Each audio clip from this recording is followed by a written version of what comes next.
இந்திய கிராமங்களுடைய உயிர்நாடியாக இருந்து பல கோடி ஏழை மக்களுடைய வறுமையை போக்கின மகாத்மா காந்தி 100 நாள் வேலை திட்டத்தை இப்போ பாஜக அரசு திட்டமிட்டு முடக்கி இருக்கிறாங்க. மகாத்மா காந்தியுடைய பெயரையே நீக்கி பெரும்பாலான இந்திய மக்களுக்கு புரியாத இந்தி பேரை வேற வச்சிருக்கிறாங்க.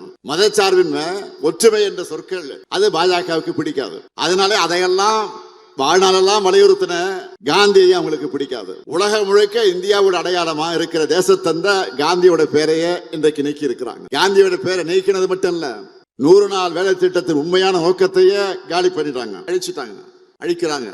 கடந்த 10 ஆண்டுகளா இந்த திட்டத்தை பல்வேறு கோணங்கள்ல கெடுத்தாங்க, பல வகையில நாசப்படுத்தினாங்க. ஆட்களை குறைச்சாங்க, வேலை நாட்களை குறைச்சாங்க, சரியாக சம்பளம் தரல, சரியா அங்கிருந்து முறையாக வர வேண்டிய நிதி ஒதுக்கீடு செய்யல. இன்னும் சொல்லணும்னா ஒன்றிய அரசு தர வேண்டிய நிதியை கூட மாநில அரசு தான் அந்த நிதியை சமாளிச்சு தந்தோம். இப்படி கொஞ்சம் கொஞ்சமா நாசம் பண்ண இந்த திட்டத்துக்கு இப்ப மொத்தமா மூடு விழா நடத்திட்டாங்க. இனிமே மாநில அரசு 40 விழுக்காடு நிதி தரணுமா?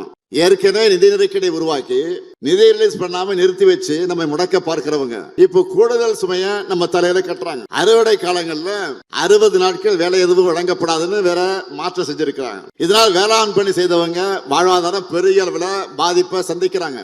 மொத்தத்துல ஏழைகளுக்கு ஒன்றிய பாஜக அரசுக்கும் எந்த சம்பந்தமும் இல்லைன்னு கை கழுவி இருக்கிறாங்க. நாடாளுமன்றத்திலையும் இதை பற்றி முறையாக விவாதிக்காம அக்கிரமம் பண்ணாங்க, நிறுத்திட்டாங்க. இதோட விளைவுகள் யாரும் நினைச்சு பார்க்க முடியாத அளவுக்கு மோசமாக இருக்கிறது. அதனால அரசியல் இயக்கங்கள் எல்லாம், செயற்பாட்டாளர்கள், உலக புகழ்பெற்ற பொருளாதார அறிஞர்கள், நோபல் பரிசு பெற்றிருக்கக்கூடிய வல்லுநர்கள் எல்லாம் பலரும் ஒன்றிய பாஜக அரசு முடிவு எதிர்த்து குரல் கொடுத்திருக்கிறாங்க. இது ஒரு வரலாற்று தவறுன்னு எச்சரிக்கை மணியை ஒழிச்சிருக்கிறாங்க.